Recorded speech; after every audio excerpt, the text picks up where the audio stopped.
Hello, Dr. Oganis. Hello. We are here today at Nova Southeastern University with the former president of the Florida Association of School Psychologists, Dr. Monica Oganis. Welcome, Monica. Thank you so much, Denise. Monica is the 54th president of FASP. And do you remember when your tenure was, Monica? Yes, my tenure, well, I started as president-elect, of course, in the year 2009, 2010, but then I became president 2010, 2011, and then past president 2011, 2012. So we have a 3-year term, so I was in leadership for that long. And you're still very active with the executive board. We just finished our April 2018 board meeting. Can you tell us a little bit about what you're doing on the board and also as a school psychologist currently? Yes, so I started on the board a couple years before my presidency, but ever since I left, I've had the opportunity to fill some of the different roles. I've been diversity chair, I've been private practice chair.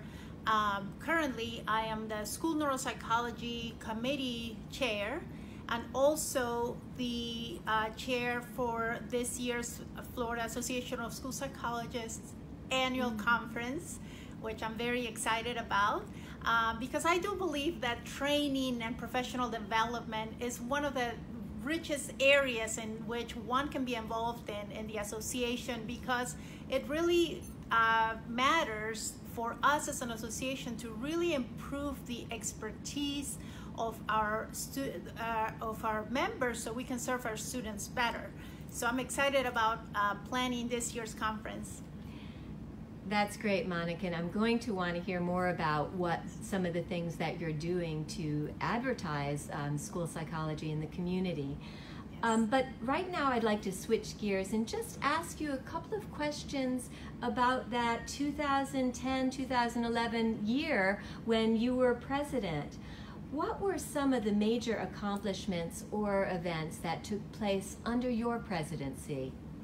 So one of the biggest accomplishments, I was very happy to conduct a needs assessment that was very comprehensive. So we sent a survey to all our members in all of the different areas of practice and the needs of our members, so we could develop our plan and our blueprint for professional development. So once we had that needs assessment completed, we met as a board, and we developed this comprehensive blueprint that guided the professional development for the organization for years to come. So it was a very important accomplishment. The other two that I'm very proud of, one of them is because of my expertise and interest in diversity, we created the subcommittee for LGBTQ under the diversity committee that year, because we really wanted to address the psychosocial needs of our LGBTQ students, so they could our members can actually work with them and improve their happy lives and their outcomes. So we created that subcommittee under my presidency, and the others committee that we created, and based on my interest in neuropsychology, and I realized the importance of understanding the biological basis of learning and behavior, we created the school neuropsychology committee as well.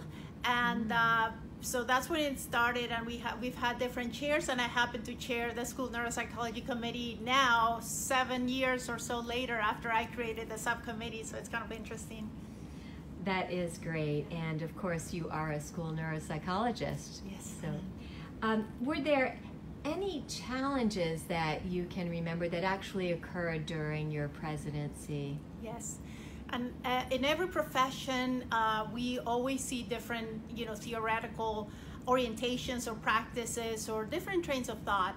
I mean, we live it in community, in political aspects even now, and there's always divisiveness, different trains of thought. So the year prior to my president year, we had almost like a split in thought of where the organization should go. So we had, unfortunately, a few members leave the organization, and it was really important for me as president to really bring everybody together, to build consensus and really start communicating with different groups so we could all work toward our common goal. So I took it upon the role as president to really reach out to every member and to try to visit. So I traveled around different areas of the state and met with some people that had decided to leave the organization for different reasons. And I'm happy to say that some of them are members again.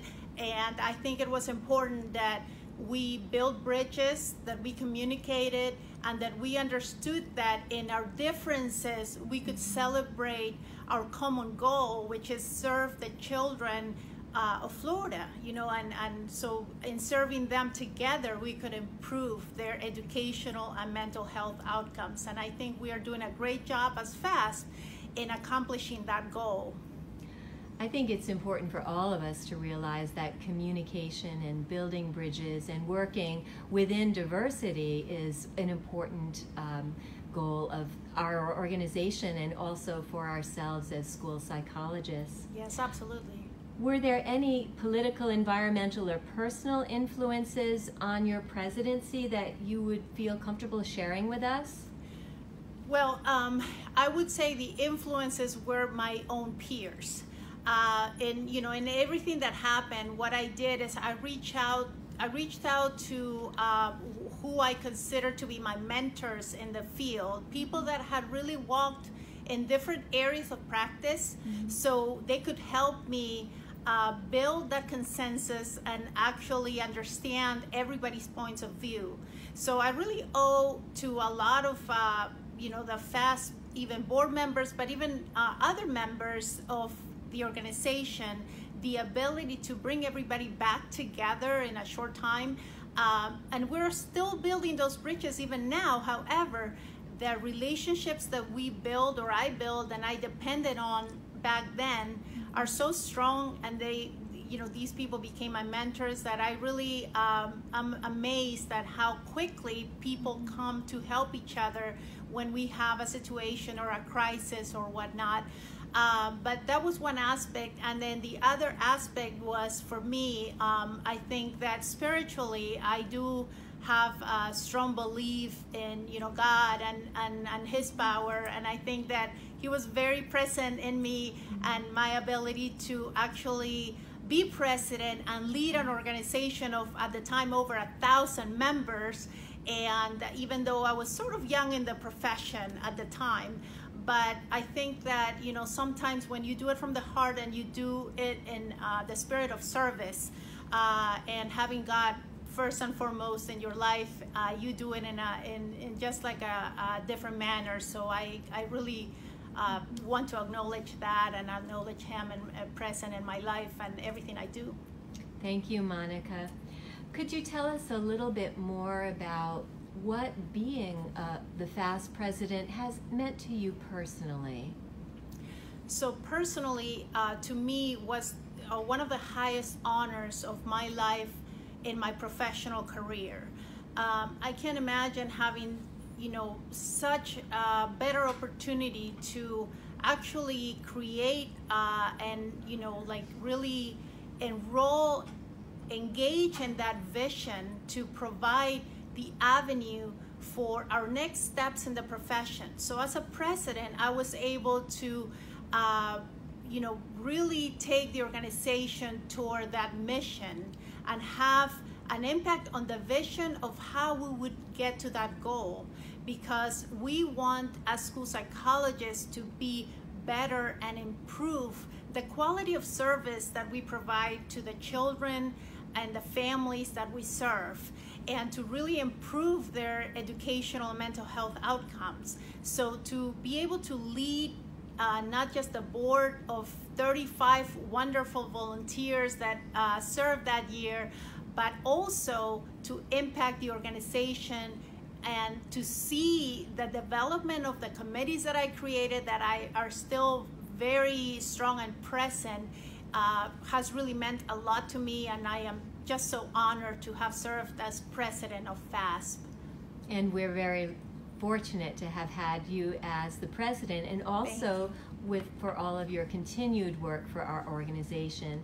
Is there anything else you'd like to impart with us?